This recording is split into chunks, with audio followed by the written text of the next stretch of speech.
asxaabta ku xiran waa bari TV meel walba oo adduunyada ka joogtaan kusoo dhawaada sheekadii cusbeed libin jacayl qaybteedii 32aad. aabe cali kaar iyo walaalkii markii ay xafiiska yimaadeen ayaa loo sheegay inuu hadda soo galay, balse loo sheegi doono in ay akhyaar u joogto islamarkaana ay wax yar isku celiyaan fadhiga.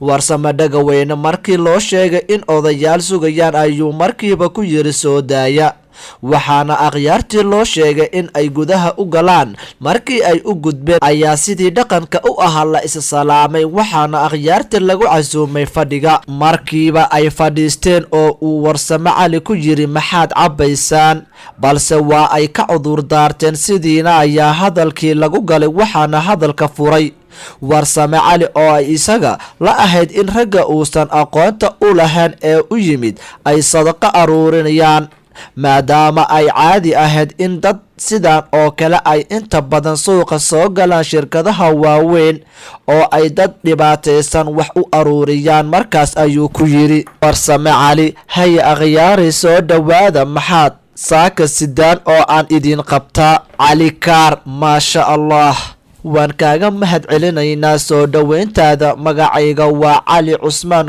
koley maqalka waan kugu hayay, ileen laf ahaantayda suuqa ayaa dhinac ka jooga. waxaan maqaayad laga cunteeyo ku leeyahay suuqa dhanka dahablaha. midkaana waa walaalkay iga yar axmed cusmaan. waxaan saaka xaggaaga naga soo gashay arrin oo aan doonaynin in aan kala hadalno. warsame cali, maasha allah, kolay idin hagran maayo, waxaan idinkala qaban karo bal soo daaya. cali kaar xaaji, arrinta aan u socono waa mid soo jirtay oo aan maanta bilaaban, balse qaabka loo wajahay ayaa xoogaa adkeyd. si kasta oo ay tahayna maanta annaga ayaa ka socono oo rabo in aan qaladka saxo.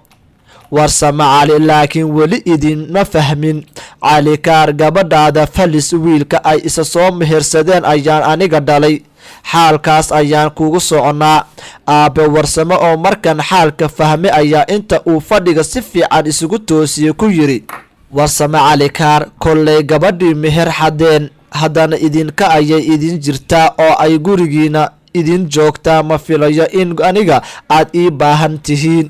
axmed xaaji, sidaa ha dhihin, maxaa yeelay gabadha aabihii dhalay ayaa tahay, la-aantaada reerkaas lama yegleeli karo.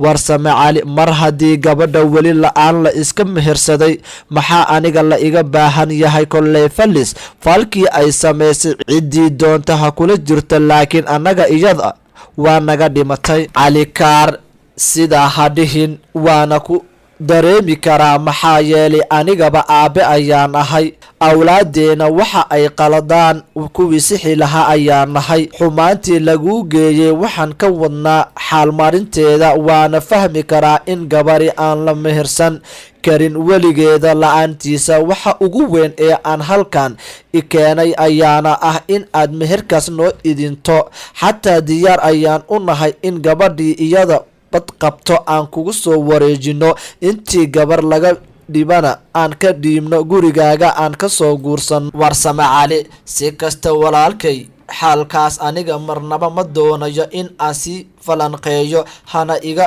xumaan. falis ima soo marto haddii ay ujeedkaaga uu ahaa in aan meherkaas aad idmo oo aan fasaxo, waan fasaxay, laakiin marnaba diyaar uma ihi in aan wejigeeda aan arko. albaabka guriga ee weyn waa mid aan falis marnaba qaadin, meelna uguma furna. axmed xaaji, warsame xaalka meeshaas hageyn. gabar sideedaba waa isbixisaa, balse isma meheriso. ee ilmaha aan u ducayno oo aan aaminta daba dhigno, ilaahay kuwii isku waara ah ka yeele. warsame cali, axmed walaalkay, gabadha xaggiina ayay jirtaa, iguma soo celinaysaan. meherkana waan fasaxay, maxaa kale? cali kaar, weli in ay caro kaa muuqato ayaan dareemayaa, waana ku fahmi karaan. waxaan wadnaa xilkii iyo xumaantii, waxaana rabnaa in aad adeero noo ballamiso sidii aan xilkii iyo xumaantii nalakala wareego. warsame cali, aniga safar ayaan usbuucaan ahay, adeero lama keenayo, caruurtana ma habaarin. meherkana waan fasaxay, xilka iyo xumaantana hala sadaqeeyo. waa intaas oo ay iyaga wax u tarto. axmed warsamo, weligay intaan gogol noocan oo kale aan u soo joogay ma arkin. qof xumaantii loo soo xiray diidayo inuu qaado, haddana meherka waa fasaxay, awlaada waan u duceeyey dhahayo, miyaysan warkaaga iskhilaafaynin? Warsame Cali isma khilaafayaan ee reerka la unkayo ha loogu duco doono. Cali Kaar, waxaan halkan u fadhino ayaaba ducada ah ee hanagu celin xilka iyo xumaanta. markiina Cali Kaar lacag uu ku sida cimaamad cusub ayuu u soo taagay oo uu ku yiri, Cali Kaar, tani dhaqan soo jireen ah ayaa uu ahaa, xilkan sidnaha noogu celin. Warsame Cali yuusan xal ku raacine. aabe Warsame, waxaad moodaa in markan garta ay meel ku xirtay. inta uu istaagay ayaa uu ka gudoomay, sidoo kalena uu raaligeliyey. halkiina faataxo la martay. faataxadii kadib ayuu adeer Axmed ducadii qabtay oo si weyn ugu duceeyey reerka. waxaase yaab lahaa markii xaalka uu dhammaaday lana faataxaystay ayaa uu Warsame Cali Dhagaweyne akhyaartii oo sii socota ayuu soo celiyey oo uu ku yiri, Warsame Cali, hal arin ayaan idiin sheegaya, hana iga diidina. Cali Kaar, waa maxay? Warsame Cali, gabadhii waa idin idmay, meherkiina waa idin fasaxay, balse falis yaan gurigaas la keenin, waana walaalkeed dartiis. xataa wiilkaaga dhowr jeer ayay isku dhaceen. maalintii shalay ahayd hub ayuu u qaatay oo labadooda oo lagu xiray Afgooye ayaan ka soo daayay. sidaa darteed ayaan u dhahay yaan la keenin guriga, midii idin dhaqanta Ilaaha ka dhigo. iyadana aabe Cali Kaar afkala taag ayaa ku dhacay. waxa uuna u tagay in Warsame Dhagaweyne uusan marnaba guurkan ku qanacsanayn. isaga oo aan hadal oran ayaa uuna ka soo baxay. waxayna jaraanjarada kusii kulmeen Qadar, walow aysan is aqoon. Qadar marnaba lama yaabaneen odayaashan, maxaa yeelay xafiiskooda waa dhinaciisa kala deganaa shirkad xawaalad. waxa uuna isu sheegay in xawaalad ay ka yimaadeen. wuxuu si toos u abbaaray qolkiisa. waxaase taleefon u soo diray aabiis oo ku yiri, ii imow Qadar. markii waa uu galay, waxaana lagu yiri, Warsame Cali, lacagtan u dhib qasnaajiga. Qadar, waa lacag shilin Soomaali, muxuu ka qabanaa qasnaajiga? Warsame Cali, waxaan rabaa in la siiyo abtiyada iyo adeerada. Qadar, oo maxay tahay? ileen sakana maahee. Warsame Cali, waa xil iyo xumaan walaasha laga keenay.